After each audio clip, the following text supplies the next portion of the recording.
கீழ்த்தட்டு மக்களின் அடிப்படை தேவைகளை பூர்த்தி செய்வேன் என ஆர்கே நகர் தொகுதி தவிக வேட்பாளர் மரிய வில்சன் உறுதியளித்துள்ளார்.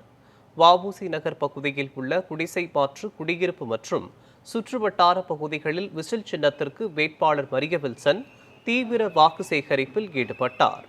அவருடன் ஏராளமான நிர்வாகிகளும் கலந்து கொண்டு விசில் சின்னத்திற்கு வாக்கு சேகரித்தனர்.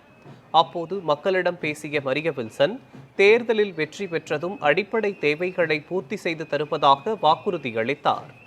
ஆர்கே நகர் தொகுதியை போதைப்பொருள் இல்லா தொகுதியாக மாற்றி தருவேன் என உறுதியளித்தார். மேலும் தனிப்பட்ட முறையில் ஆண்டுதோறும் 25 தம்பதிகளுக்கு இலவசமாக திருமணம் செய்து வைப்பதாகவும் தெரிவித்தார்.